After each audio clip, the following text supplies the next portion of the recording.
Ja, Mädels und Jungs, heute schauen wir uns die Brauerei Ottakringer an. Und zwar, wie wird Bier gemacht? Und um eine Führung durch den Ottakringer Shop zu machen, treffen wir uns hier im Ottakringer Shop, wo es auch natürlich Bier zu verkosten gibt und zu kaufen.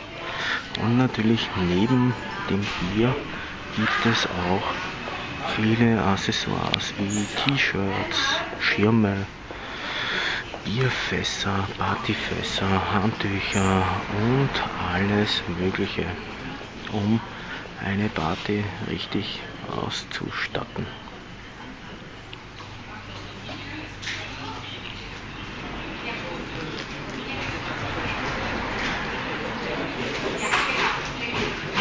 Ich entschuldige mich für die Verspätung, dass wir etwas später anfangen.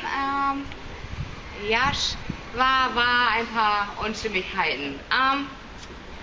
Beziehungsweise für die Organisatorin. Ich werde euch, oder ich sage einfach du, ja, ist das okay? Mein Name ist Miriam. Ich werde euch durch die Brauerei führen, ein bisschen über die Geschichte erzählen, ins Sudhaus mitnehmen, wo es gebraut wird. Anschließend geht es in den Gärkeller, dann eventuell in die Abfüllung. Wahrscheinlich sehen wir da nichts. Müssen wir mal schauen, weil es alles Lichter aus ist. Wenn die Lichter aus sind in der Abfüllung, kann man gar nichts erkennen. Bringt dann nicht so viel, weil wir so spät dran sind.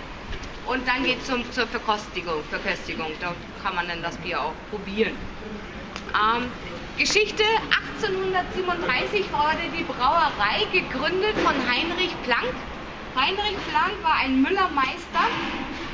Und zu dessen Zeit 1837, war Ottakring noch kein Bezirk von Wien, sondern ein eigenständiges Dorf. Dieses Dorf hatte 150 Häuser, wovon 102 eine Schankgenehmigung hatten. Ja, richtig. Party. Kann sich jemand vorstellen, woran das gelegen hat, dass sie sich hier alle draußen versammelt haben? Ja, er hat schon was mit Geld zu tun. Steuern.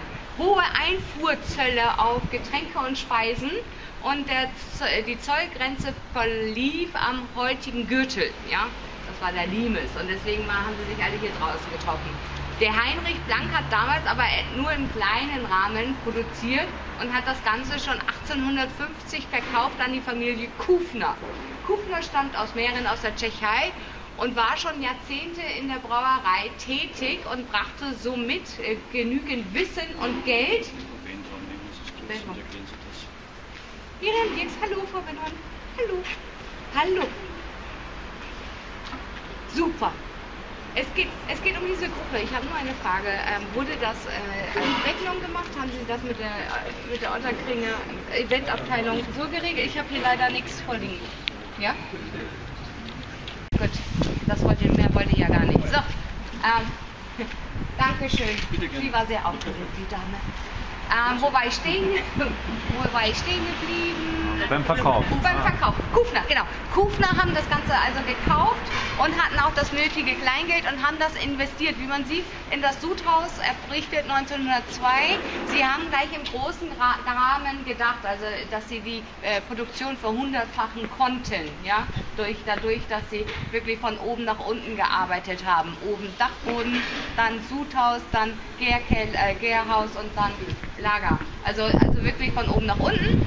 Sie haben auch errichtet den Darreturm, unseren hauseigenen Brunnen, der 118 Meter tief ist und 90.000 Liter in der Stunde Wasser produziert zur Produktion. Also es ist Qualitätswasser von Wienerwald.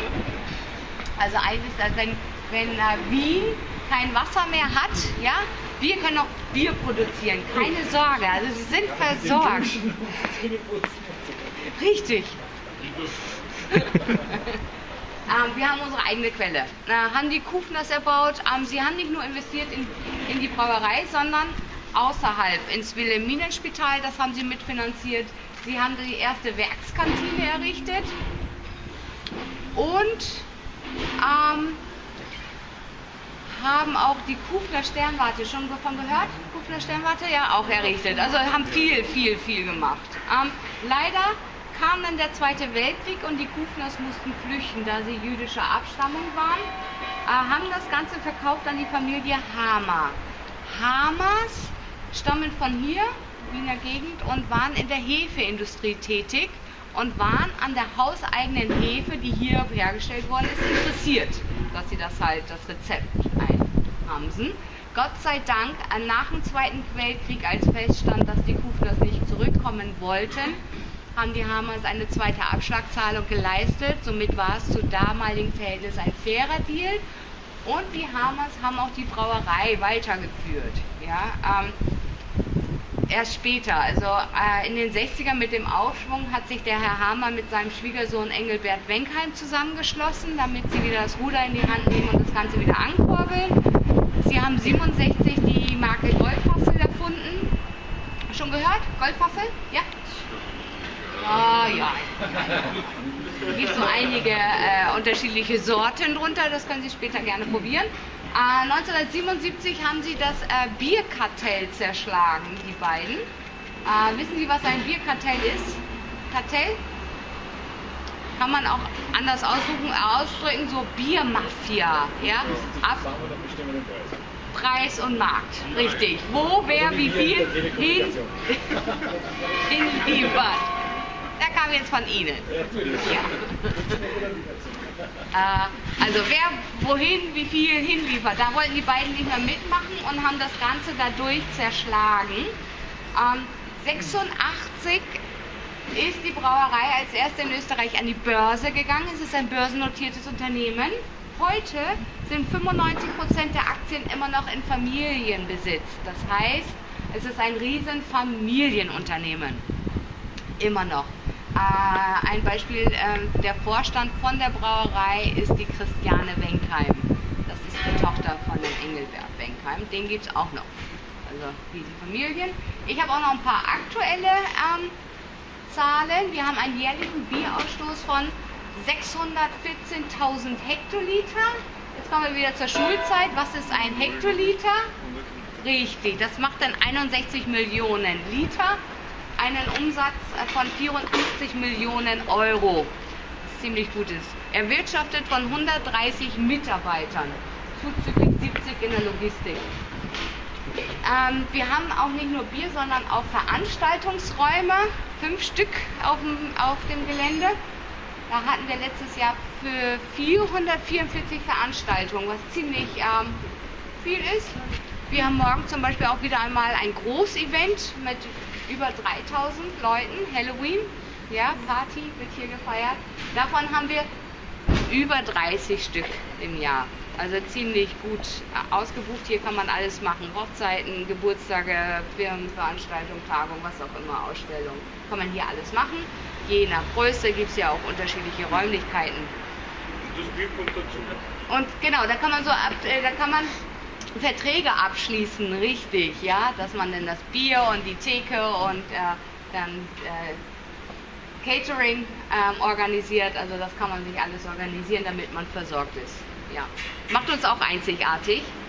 Wir haben einen Marktanteil in Österreich von 8,6%, bringt uns an Platz Nummer 3, ja, von Österreich. Wir sind die zweitgrößte Privatbrauerei.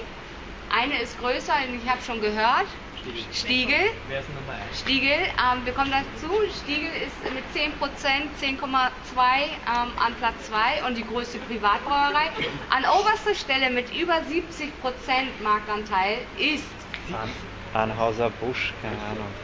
Nein, eigentlich Heineken. Und Heineken hat aufgekauft die Brauunion. Brauunion ist Gösser, Zipfert, Schwächerter, Wieselburger etc.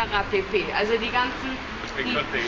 Das Kartell, ja, das hat halt, wurde eingekauft von Heineken. Also die haben den größten Marktanteil in Österreich. Früher waren um 1900 ziemlich viele Brauereien hier in Wien und Umgebung, 134. Nageln Sie mich nicht drauf fest, heute gibt es noch eine Handvoll, ja, und eine große, die übrig geblieben ist. Schade, schade. So, das sind so die aktuellen Zahlen.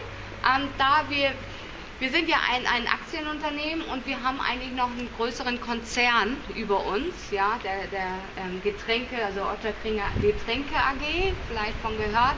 Darunter läuft halt die Brauerei als Tochter, sowie Füßlauer, sowie Pex, ja, das ist unter der Brauerei, sowie Pullerig und Leb und Trinkservice. Dudler nicht, nein. Wir haben nur eine Kooperation mit Almdudler, dass, wenn mal Veranstaltungen sind, dass man dann Almdudler anbieten kann. Sowie mit Rauch auch, also so eine Kooperation.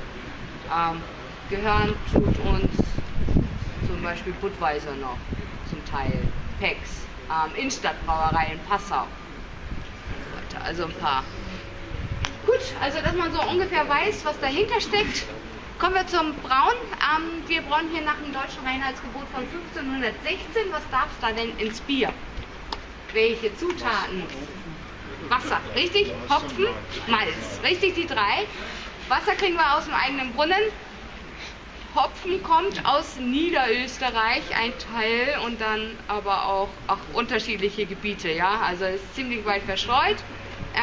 Malz, da wir bis zu 75 Tonnen am Tag brauchen, was ganz schön viel ist, können wir es nicht mehr selber produzieren. Somit wird es angeliefert von der Wiener Firma Stamag Malz AG, die ist im 22. und die beliefert uns mit Malz. Der Malz, das Malz wird angeliefert und in den Keller gebracht. Wenn es zur Produktion benötigt wird, wird es mit dem Malzlift nach oben transportiert. Ja? Dort gibt es dann eine eigene Mühle, die das Ganze mahlt. Das ist der einzige Lift, den wir hier haben. Sonstiges sind nur Stiegen. Ja? So, nette Überleitung, wir können los.